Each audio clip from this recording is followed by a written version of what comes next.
What's up, everybody? Welcome to the Action Network podcast. This is our annual Academy Awards betting preview episode.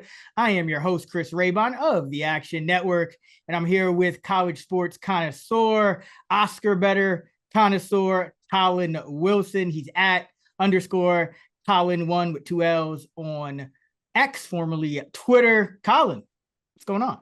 It's good to see you, brother. Like, we finally get to cross our paths once a year. I do my thing Saturday mornings, you do your Sunday mornings, but this is the time where you and I get together, put our heads and get some great bets down. And this is my favorite thing to do all year. Yeah, and this is I think one of the better Oscar slates since we've been here. This is our sixth time doing this podcast. I see a lot of categories. Unfortunately, not as many of the main categories, but a lot of the smaller categories. I see a lot of value. So we'll be getting to, obviously, the eight main categories: picture, director, the four acting categories, the two screenplay categories. But we also got a bunch of others where we see value, which we'll get into. So let's get right to it. But as a reminder, this is the 96th Academy Awards, airs live from the Dolby Theater in Hollywood, California, Sunday, March 10th, 7 p.m. Eastern on ABC. And a quick heads up, the great state of North Carolina is launching sports betting this Monday, March 11th. So if you're in the Tar Heel state, you must take advantage of the best sign-up offers across every sports book. And you can find a link to every single one of those offers in this episode description. So if you're in North Carolina, check out our link in the episode description for all of the sign-up offers. All right.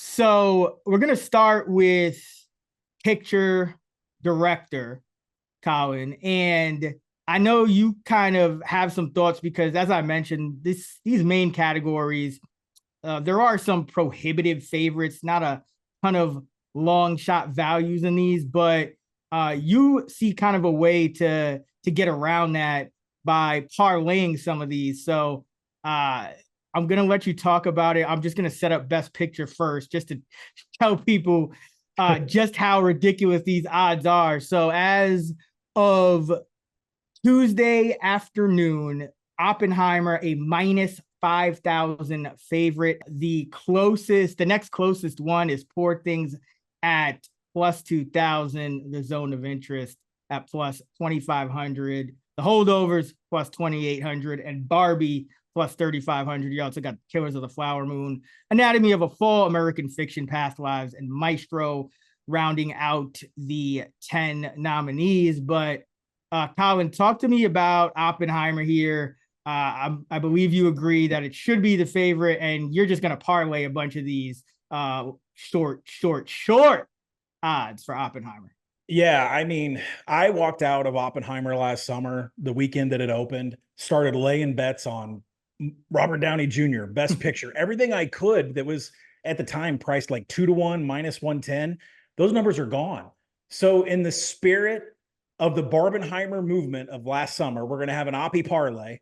And I have to ask, did you do Barbie and Oppenheimer on the same day? Because for me, it was like mixing milk and vodka together. It just did not work to do that in the same day. Did you happen to do that?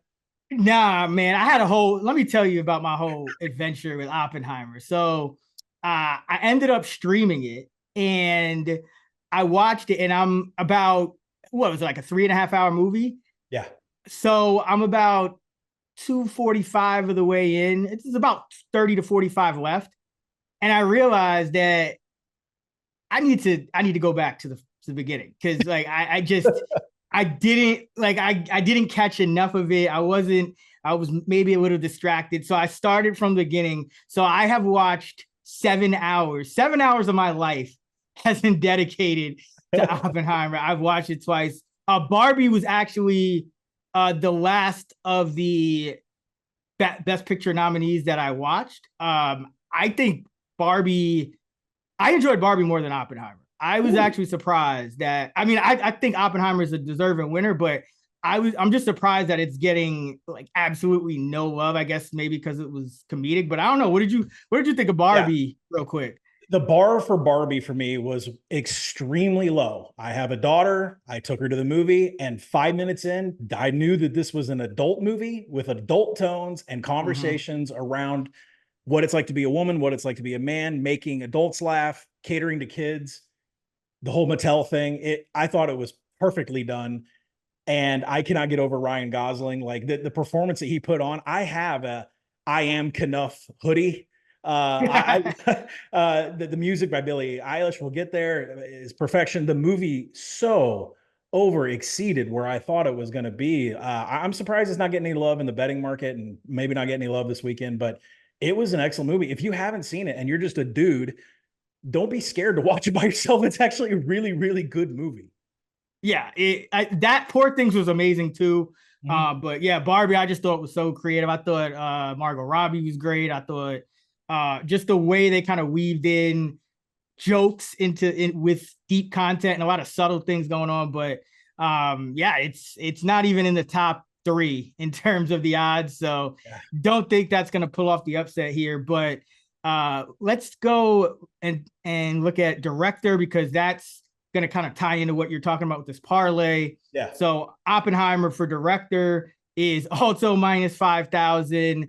And then Yorgos, this is like it's like first you got that Niners Chiefs Super Bowl, and then it's like Yorgos is in second place again for a movie with Emma Stone. So it's like everything 2019 is happening all over again. But Poor Things is number two at 20 to 1. Martin Scorsese, Killers of the Flower Moon, 22 to 1. Jonathan Glazer for Zone of Interest, 35 to 1. And Justine Treat for Anatomy of a Fall, another good movie, is 65 to 1. So this is another one where Oppenheimer is essentially a lock. So you're parlaying these two and kind of taking it from there. Is this the podcast where is this the part of the podcast where you need to give your disclaimer about Yorgos? Don't be fooled on Saturday night. Don't be fooled by any crazy 50 to 1 steam. Yeah, I mean, listen, I thought Poor Things was a great movie, but I think the acting in that movie, Emma Stone, was even more impressive than the direction. And Oppenheimer, it like that's where Christopher Nolan really shined, I think, in Yep. his direction, and that's what really I think made the movie along with the acting. So yeah, I don't think we're gonna get any upset. I think a couple years ago we did have like a big favorite kind of take an L out of nowhere. But that's generally rare, and I don't see it happening with just how much Oppenheimer's also favored for best picture. So yeah, nothing to really do here except throw this in a parlay. Yeah, I agree. And for me, this parlay that we're going to talk about, I'll go ahead and do the other three that we're going to include. So it includes best picture, best director, best supporting actor, best cinematography, best score. They're all Oppenheimer. And I mean the numbers are crazy. They're minus 5,000 to minus 2,000. It's some pretty big numbers. I'm going to put them together for $100 wager to make $30. Let me talk about each one of these. And I know you're like, what? Why would you do that? Hey, listen, I bet WWE in college baseball. You got to get comfortable with minus 500, minus 1,000 bets. So I think let me go into each one of these. So for best picture, you and I talked about it. Best picture is about total nominations. Do you have editing and acting? They have it all. Oppie pulled every single expert and editor vote on Gold Derby. It's a slam dunk.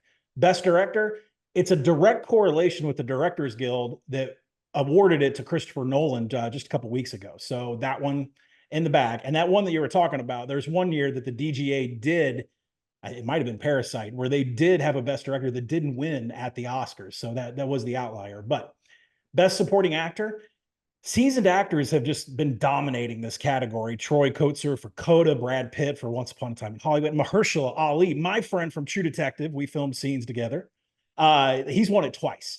Sam Rockwell, Christopher Plummer. So, the Robert Downey Jr., the lowly shoe salesman of Louis Strauss, the transformation is dramatic. The story that he tells on the screen for Oppenheimer is, in a word from Oppenheimer, stirring. It's my favorite performance of the year. It's my favorite performance of any actor in a long time. I've been thinking about who's better. Best cinematography, Oppie takes 38 of 40 editor expert picks from Gold Derby, and Hoyt van Hoytema just won best cinematography for Oppenheimer at the American Society of Cinematographers this past weekend. So that's in the bag. Best score, Oppie took 36 of 40 votes from experts and editors over Gold Derby. And Ludwig Göransson is just on a tear right now. He does the Mandalorian's music. He did all of Black Panther, Creed. And the reason he did this one is because he did Tenet in 2020 for Nolan. Nolan met up with him, gave him one instruction. I want Oppenheimer to be narrated by a violin. A violin is the most expressive instrument. I need the orchestra to go up and down to show the emotions. Ludwig Göransson absolutely nailed this. I'm putting those 5 together for a parlay. I'm not putting in best actor. Do you have one that you would want to add? Maybe juice the pot up a little bit, better than 100 to win 30? I think the safest one, if we're trying to stick with Oppenheimer, that you could add is probably film editing. That's one where Oppenheimer has 24 of the 26 Gold Derby expert votes and all 12 of the editor votes. So that is 36 of 38 overall. So that's another one. It is juiced up. I think it's minus 1,200, but looks pretty safe according to, just, watching the movie. I thought the editing was another thing. It was a technical movie, but also Gold Derby, not really whiffing when they, go 90+% for a technical award. So at least, according to history, they've been tracking for about dozen years now. So I think editing it's another ugly one, but I think that's the one you would probably want to add. Do you know what the most amazing thing about Oppenheimer and editing is? How you made the atomic bomb only the second act of the movie. It's not even the apex of all the action. It's crazy. Yeah, like that was another part where I was like, it caught me like not paying attention. I was like, wait, did what happened? And then I was like, oh, they're practicing. Like it was just, ooh, what a movie, man. But so we got, so your 5, it's about 100 for 30. You can add editing in, you get a little more, but that's really all you're going to be able to do with these main categories that Oppenheimer is just running away with.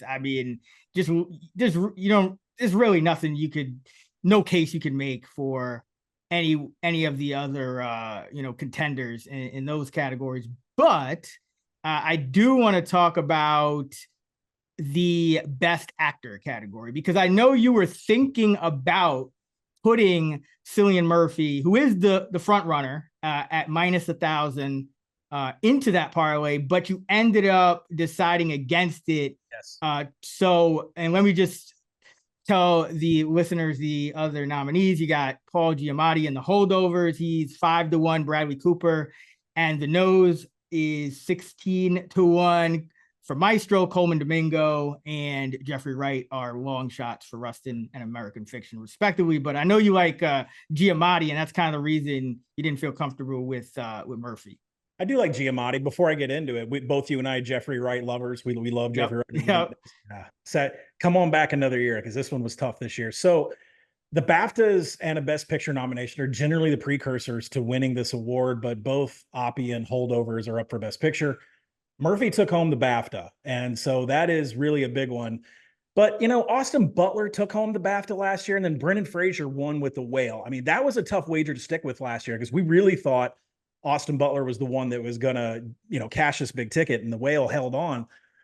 This category is even wilder. In 2021, there were really high odds on Chadwick Boseman, but the BAFTA winner, Anthony Hopkins, cashed in for 7-1 for The Father. So this is a 2-man race. Don't even read don't read Bradley Cooper. Sorry, Jeffrey Wright, and no Coleman Domingo.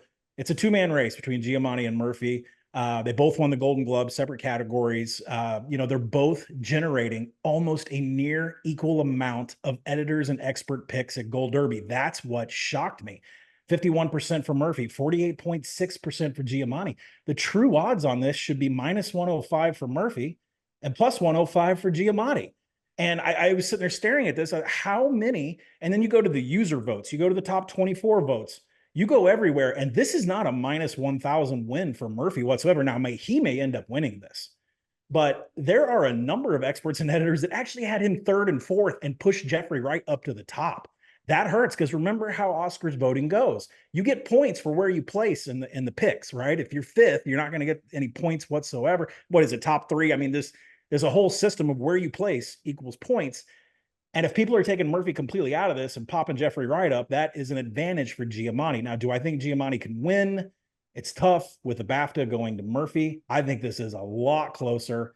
I'm taking Giamatti 5-1, just a little bit. I would definitely bet that if you're putting Murphy in your Oppenheimer parlay.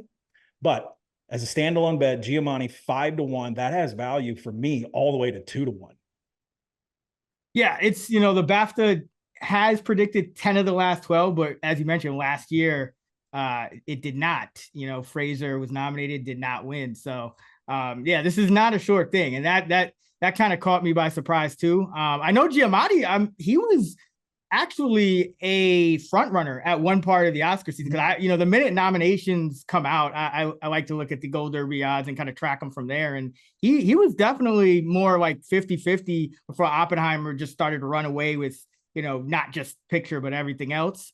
So some of it, we'll see. This is also one I'm going to kind of track. I think it's, for everyone out there, goldderby.com. It's a site where, if we haven't explained already, it's essentially the sharps of award betting, all type of awards, Grammy, Oscar, the guilds, whatever you want. And, you have the experts, you have the editors, they track it.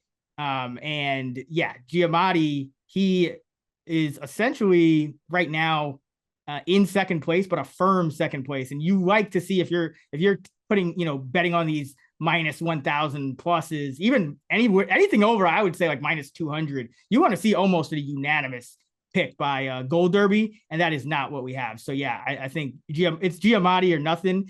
It is interesting. There's one expert that's holding out with Jeffrey Wright though. So yeah, I don't know. That. Maybe you hedge if you're picking this category anyway.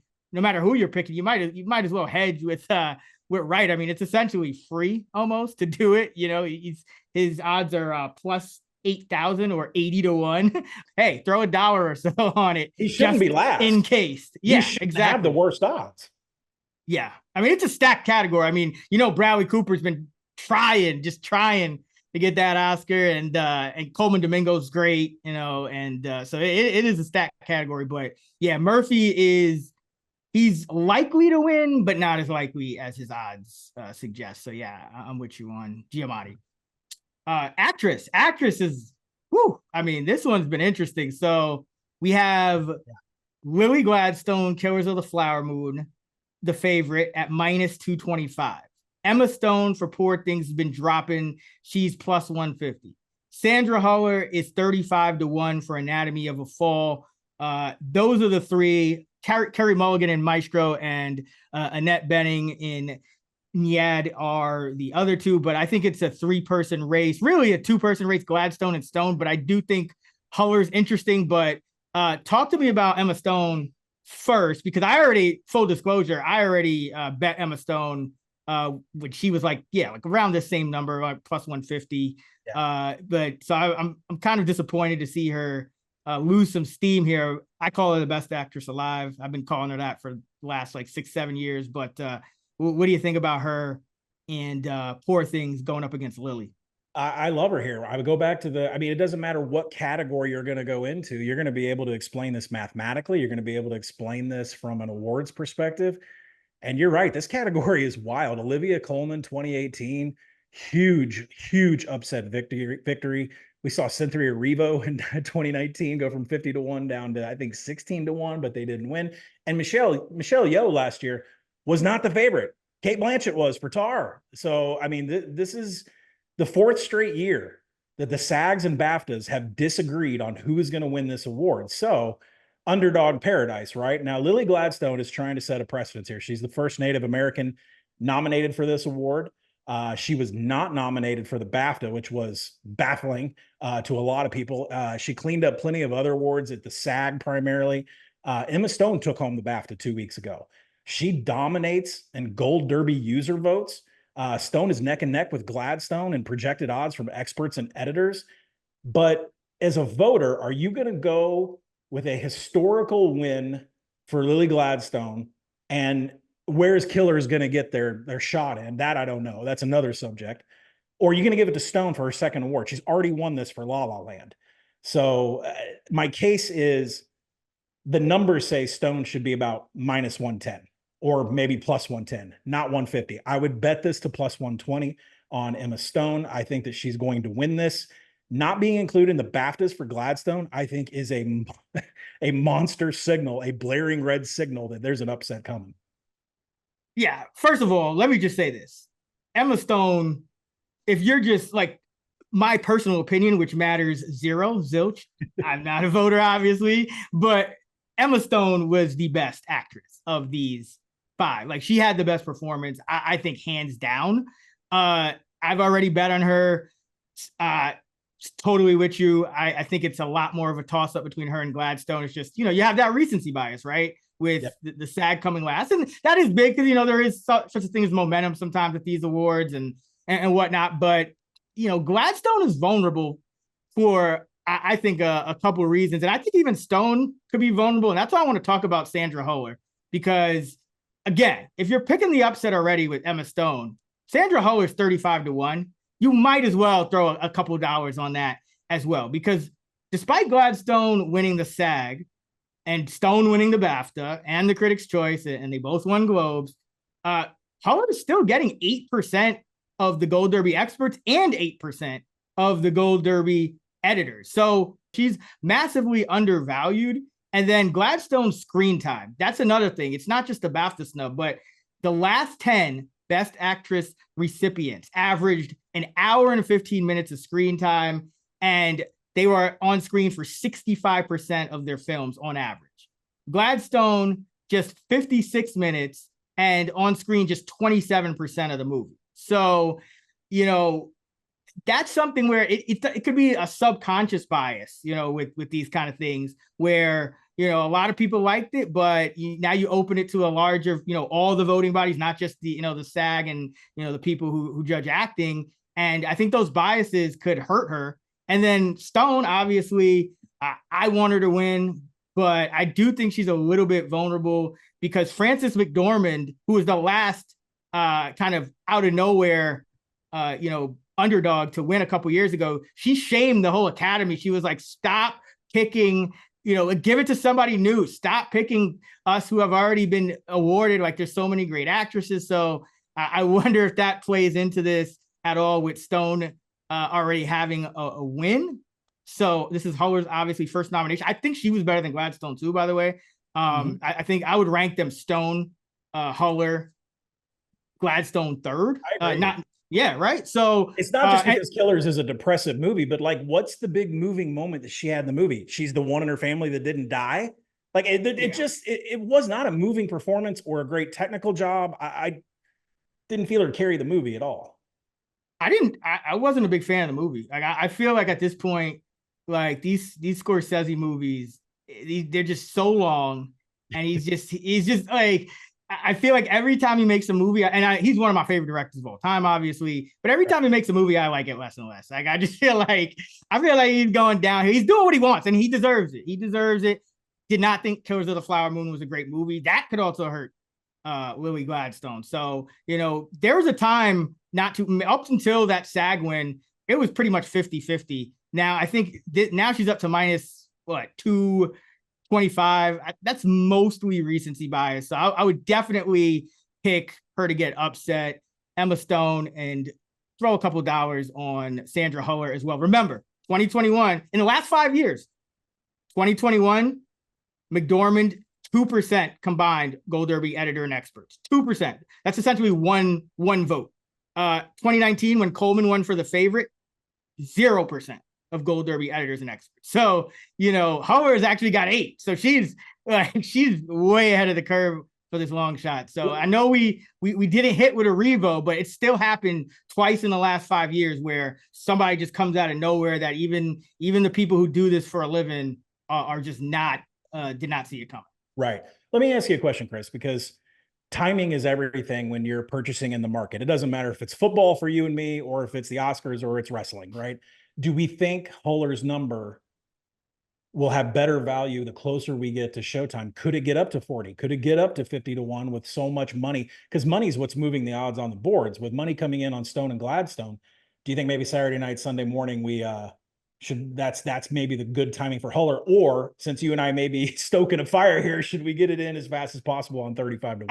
I mean, I already max bet her everywhere, so I don't think they're gonna let me back bet anymore. But also, I don't know how many people are going this in depth on their Oscars betting podcast. So even us just saying this, she might come down a little bit. Like I've seen it all over I've seen her as low as like plus 1,800. I mean, anytime you're talking about a long shot in a 5-man race, that's 35 to 1. Anything over plus 1,000, I think you just take it when you can. Like I don't think you look for time. And if you end up seeing it somewhere else and you don't and you haven't maxed it yet, yeah, fine, go ahead. But yeah, I would take it now. Let's go back and give the golden rule of Academy Awards betting. Nobody knows who's winning these things. Okay. Yep. If you see steam in the market, it's simply because money. It's simply because people just flew in, hit a number, and took off. They have no clue what's in the envelope. Yeah, exactly. And they're going to be people with their models and this and that. Like I would say this too. We're kind of the way we do it. I think it's like an art and a science. Like we definitely look at Gold Derby and we look at a lot of the precursors. But when you see like a long shot, for example, even if like let's say Huller wasn't 8%, even if she was just 1%, the fact, as long as they're picked by at least one like expert or editor on Gold Derby, like as long as there's a chance, that's when I think you want to pounce. Like you can't get into all the like implied odds with some of these long shots. When you're talking about like two more even favorites or shorter dogs, then you can kind of look at it a little more mathematically. But I've been doing this for like 6-7 years now, and I can't count the number of times where I've seen there's like a long shot gets like one vote on Gold Derby as opposed to 0, and it ends up winning. And like you might look at the implied odds and say, well, I need to be getting plus 1,500. And it's only plus 1,000. Like if it's a long shot and you think it has a shot, like there's only 5 people in the category, like make that bet. So that's what I'm saying with these, when you're getting like a long shot like Huller, it's essentially a free hedge if you're already predicting an upset of Gladstone with Stone. So we like Stone, we like Huller. Let's go to supporting actress. This one is one we're just going to go right by. Divine Joy Randolph. She killed it in the holdover. She's minus 3,500. I mean, I haven't heard anything about any of these other nominees. Danielle Brooks for The Color Purple at 16 to 1. Emily Blunt for Oppenheimer at 20 to 1. America Ferrera gave that speech in Barbie. She's 20 to 1. And Jodie Foster is 35 to 1. But I mean, Divine is, she's been cleaning up, and I don't really see anything to do here. So we're not going to talk about that. We're just going to go right into the Screenplay Awards, which are, as they usually are, kind of a little bit up for grabs. I think adapted screenplay, let's go with that first. American Fiction is the favorite at minus 250. Oppenheimer is 2 to 1. Barbie's 5 to 1. Poor Things is 20 to 1. And The Zone of Interest, which is the front runner for Best International Feature and is also a Best Picture nominee, that is 40 to 1. This is a lot of competition here because Barbie is original screenplay and a lot of other award shows, but because it's Barbie is a trademarked or whatever you call it entity, even though it's not technically an adaptation of a book or anything, it still goes in this category. So she wasn't just thought of on the fly in this movie, right? Or she's been around forever.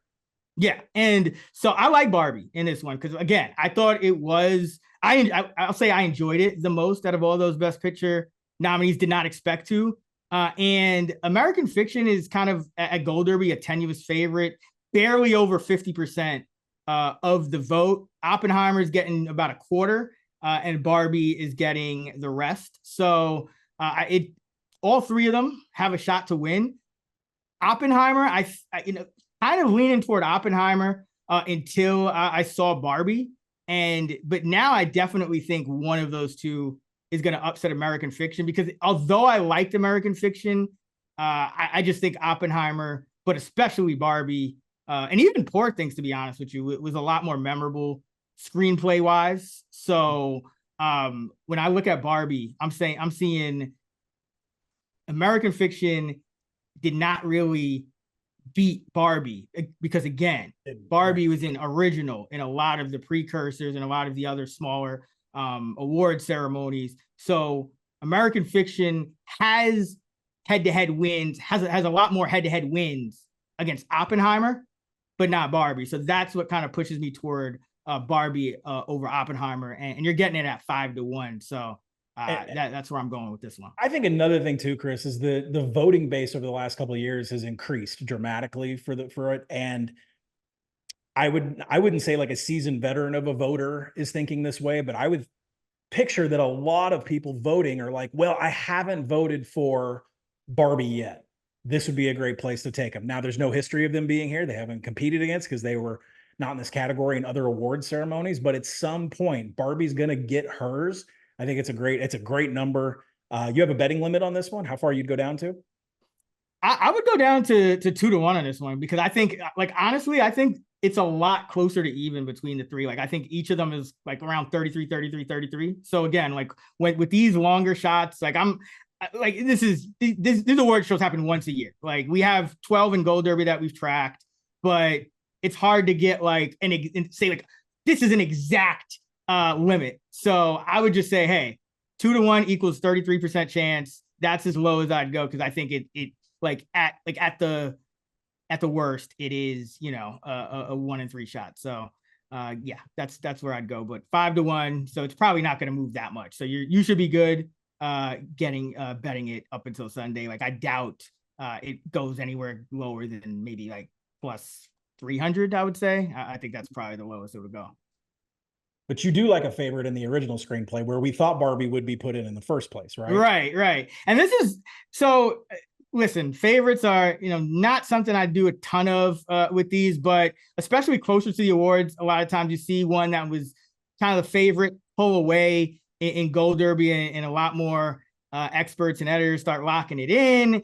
And when I look at this original screenplay category, it's a lot weaker. You have Anatomy of a Fall as the favorite at -280. The Holdovers is the top contender at 2-1. Past Lives 12-1. Maestro 40-1, and May December 50-1. Now at Gold Derby, you have over 80% picking Anatomy of a Fall. So that's closer to like a -400 odds. So this is one where if you don't want to go crazy with the Oppenheimer parlay with all the, you know, 4-figure juice, you probably are getting some decent value throwing Anatomy of a Fall into a parlay. And then you could, you know, if you combine it with a plus money bet, now you're in a much better spot. But I liked the movie. I thought it was a very good screenplay. I thought, I thought Huller was actually great acting it out as well. But just the way it kind of played out and the twist and how the kid, without giving it away, kind of figures some things out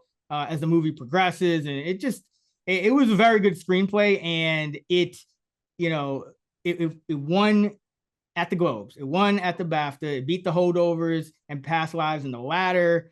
It went against a stronger overall lineup at the Globes. It beat Oppenheimer. It beat Barbie. It beat Poor Things. It beat Killers of the Flower Moon. And it beat Past Lives. So, I mean, it checks all the boxes. It's showing value by the numbers on Gold Derby. So, yeah, I would bet Anatomy of a Fall up to -400. Good parlay piece if you're not trying to go with those crazy short Oppenheimer odds. I'm going to join you, sir. I believe I just got limited to $300. We'll see if I can hit it on another book after the pod. All right, let's go to best visual effects.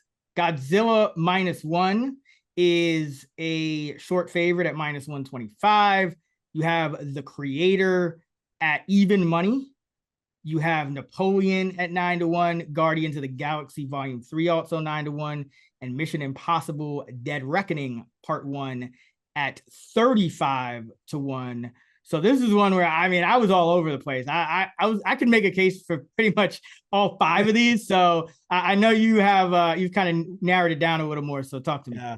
Oh, you and I did not talk pre-pod. So I'm interested to hear what you have to say, because this one, I was just like sitting back, like, where is this number coming from?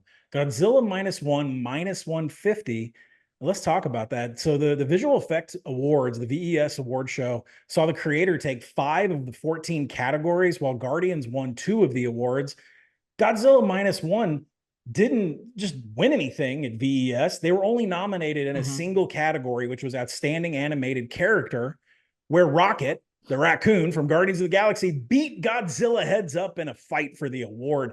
So, my question is how is there all this steam on Godzilla minus one with your character Godzilla that lost at the Visual Effects Awards show against Rocket from Guardians of the Galaxy, and now I'm seeing Guardians of the Galaxy at 12-1 in this award?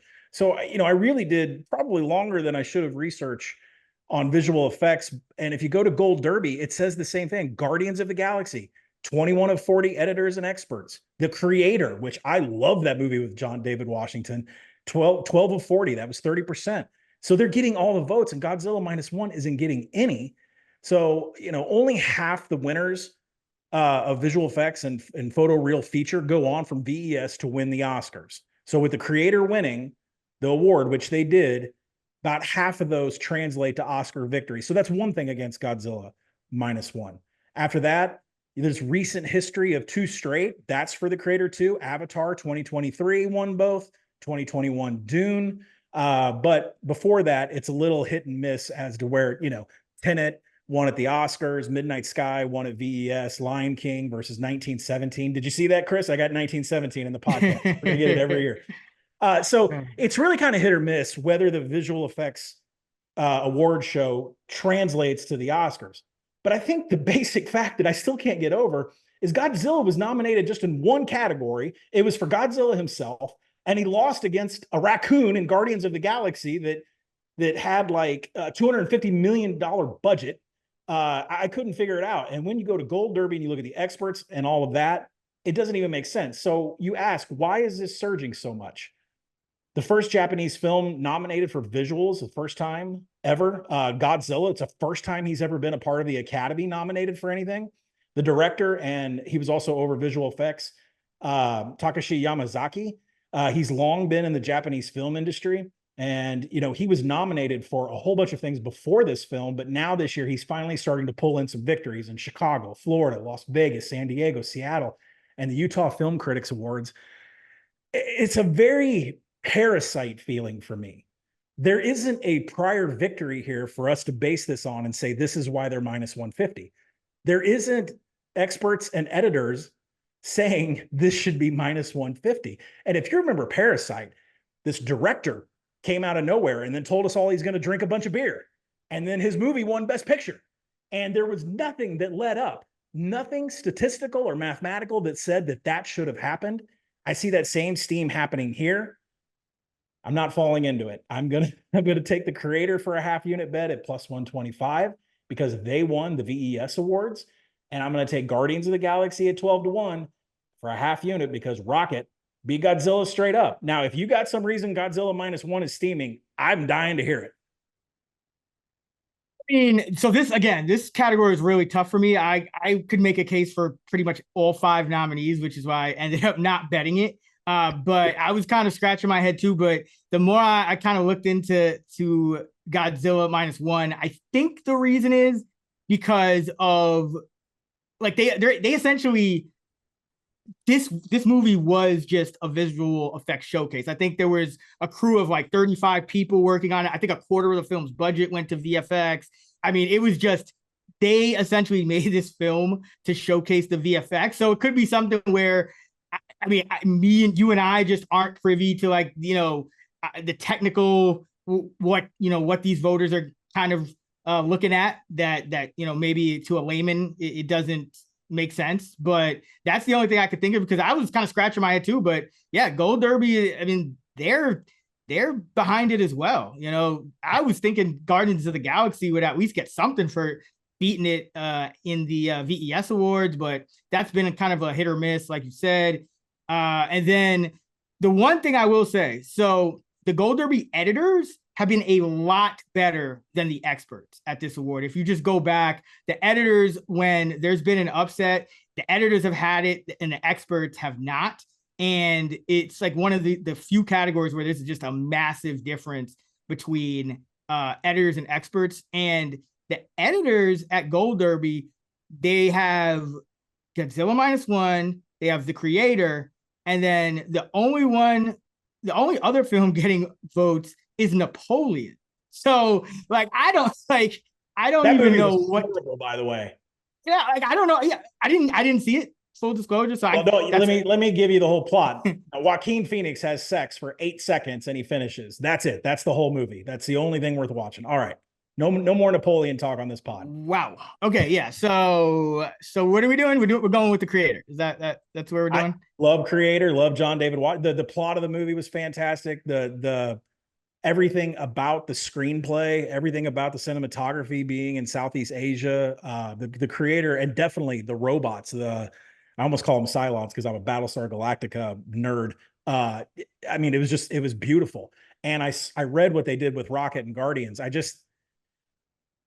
Again, I go back to how does a larger voting base that doesn't watch Japanese films, that doesn't know anything about this, do they just say, oh yeah, Godzilla, we're taking it? The steam is so, and you're right. There's an editor out there that loves Godzilla -1. And you said if there's one, there's a chance, but -150, that's tough for me to swallow.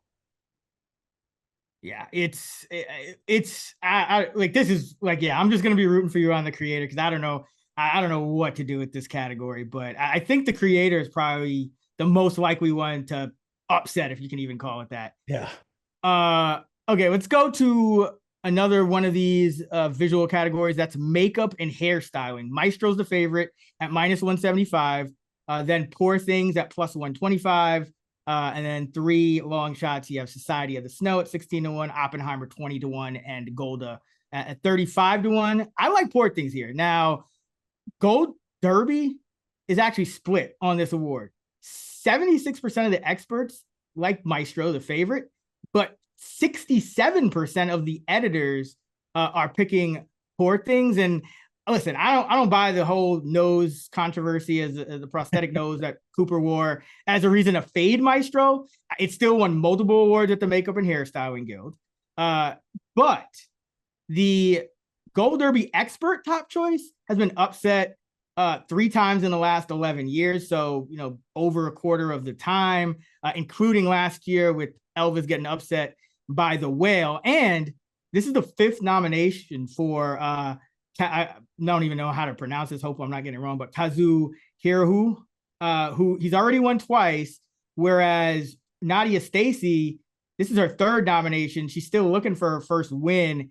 I think that the editors are onto something here with 2/3 of them picking Poor Things. So I would bet this down to even money. I think Poor Things and Maestro are essentially 50-50 here. And if I'm just looking at it, from my personal opinion, I think, Poor Things visually and that whatever the father, like what he did to his face and like how it just looked amazing even compared to Bradley Cooper's nose. So I just think Poor Things look better. The numbers back it up. So give me Poor Things +125 for makeup and hairstyling. Poor Things looks and feels like Edward Scissorhands, and the work that was done in makeup and hairstyle for that movie got them an Academy Award. I believe it lost to Dick Tracy, which in its own right for makeup and hairstyle. I mean, we're talking about powerhouses from makeup and hairstyle. So love it. Love the pick. I'm going to write it with you. All right, let's go to a couple of the audio categories. We'll do sound and song. We'll start with sound. This one, I like Oppenheimer here. Not necessarily one of the shorter odds for Oppenheimer, but it's -225. So it's in a spot where another one you could probably throw in a parlay, and I think it has value. The top contender is Zone of Interest at +150. Then you have Maestro at 16-1, The Creator at 35-1, and Mission Impossible at 35-1. Now, about 80% of Gold Derby is picking Oppenheimer. So again, that's closer to like -400. The Zone of Interest is getting the rest of the votes, and that very good film, but we know it's going to get awarded for international feature. But I mean, come on, you're talking about the this bomb. You're talking like this is a Oppenheimer award all the way. So I'm not scared of the juice here. And again, showing value based on Gold Derby up to around minus 400. So I'll take it at minus 225 all day. It's actually, yeah, minus 225 all day.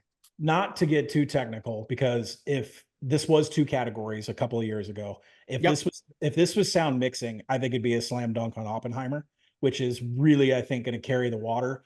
The sound by itself was things you've never heard before that intrigue you. Now, I know you didn't get to see it in a theater, right? But the molecules dancing around, the atoms splitting, the fission stuff, and then the bomb dropping itself, but then like 3 minutes later, the sound wave finally hitting. From a sound perspective in your ears, I think it is as close as you can get to what it was like to be around an atomic bomb going off at Los Alamos. So fantastic. And I'm going to ride this one with you too. Yeah. And this is another one, like you could probably throw that one in that parlay that you mentioned earlier as well. All right. Song. So this one, I know you have a bet here. This one, it was interesting to me because, you know, I think it's going to be Barbie one way or the other. And I mean, Billie Eilish just floated on that. What was I made for it to end the movie?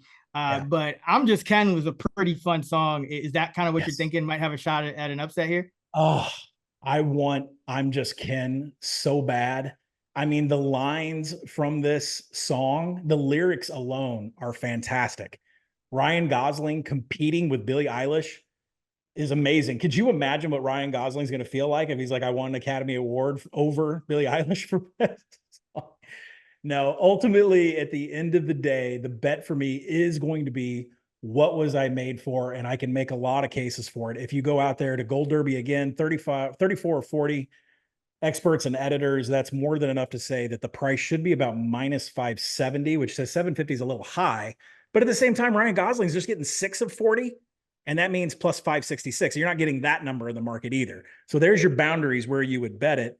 But, you know, neither of these Barbie songs, even though they don't have value, there's definitely a reason why Billie Eilish's song should be favored well more.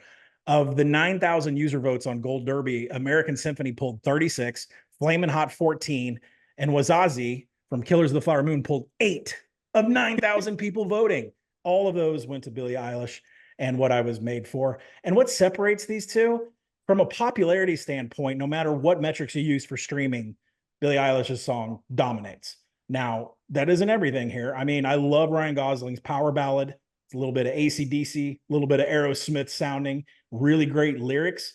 But at the same time, technically, there are plenty more octaves, and there's a masterpiece being played on the piano in this song for Billie Eilish. So it's just technically not the same song between the Ken I Am Knuff, I'm Just Ken, and what Billie Eilish is singing. So I think when you go a step farther than that, why am I willing to swallow minus 750 on a bet? This song won a Grammy for Song of the Year and Best Song for Visual Media, where Billie Eilish was in head-to-head competition with 3 other Barbie songs and beat all 3 of them, including Ken's song. So, you know, I can definitely feel the Kenergy. I own a Knuff hoodie.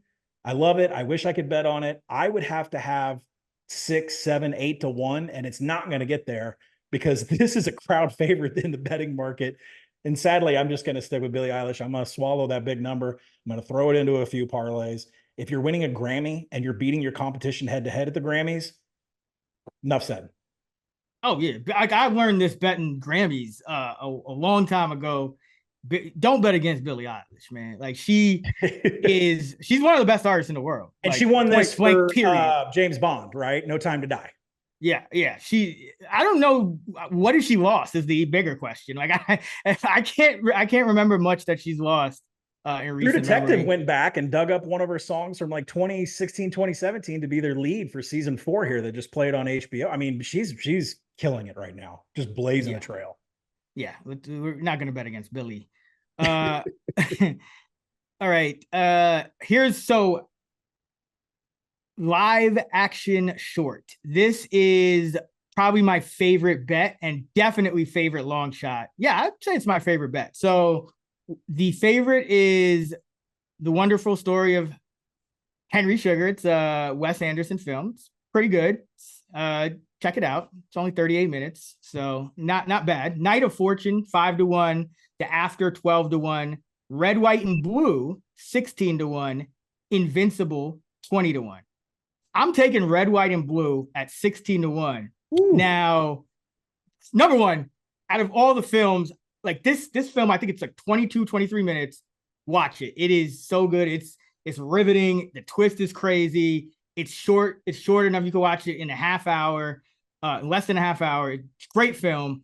But if you look at the numbers, the Gold Derby editor number one pick has been correct in 9 of the past 12. Experts, only 7 of the past 12 has their number one been correct. Well, wouldn't you know it? This year, the experts are choosing the chalk in The Wonderful Story of Henry Sugar, but Gold Derby editor's number one pick is Red, White, and Blue. So that is pretty big here at 16-1. And what I think happens with these short film categories is a lot of the experts just aren't watching these. Like editors, that's your job. Like you're literally getting paid. So they're more likely to have watched these things. I feel like some of the experts even probably just watch The Favorite, and it's just kind of like a herd mentality, and it just like it gets inflated. But I think Red, White, and Blue is 50-50 at worst with The Wonderful Story of Henry Sugar. They're both good films, but I think Red, White, and Blue, that the ending, man, like I'm telling you, the twist is crazy. And it's just a really good film that I just don't think many people have watched, because it got taken off. Like you have to sign up for I believe Vimeo, or you have to stream it in theaters. Like you can't just go on Netflix and watch it like you can The Front Runner. So I think that's why you're seeing it at such long odds. So this is my favorite bet of this whole ceremony. And it's already taken action. I would say if you listen to this pod, go get it now. It's taking action. A couple of my books, I've seen it move in the last 48 hours. Oh yeah. I mean, that's probably me. Sorry about that. I've been hammering that everywhere. But yeah. And a lot of times you're going to find some of your best bets on these short film categories. So don't discount them, because what happens is even people that are kind of into this and just, maybe they're not in big bettors, but they just kind of love to predict, who's going to win. Even a lot of those fanatics tend to overlook these categories. So the market is not as sharp as it could be. So documentary short, I think the ABCs of book burning, which is the favorite, but I think it has a little bit of value here.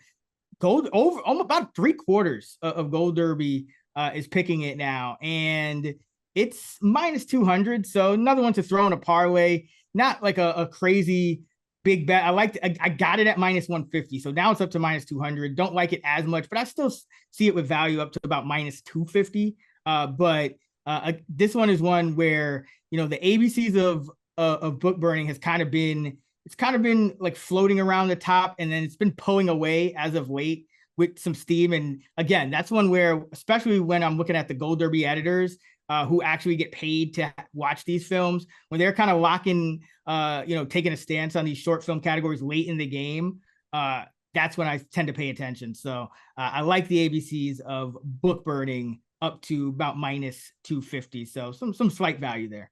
But we talk about this year after year, like the political landscape can have an effect on where the votes go in this. And right now, if I've got to watch another person running for House of Representatives that's holding a flamethrower and burning books and saying, I'm tired. I know it's an election year, but man, burning books with a flamethrower, come on, guys, do better. If you're trying to get to Congress, you can do better. But yeah, you're right. This one checks all the boxes.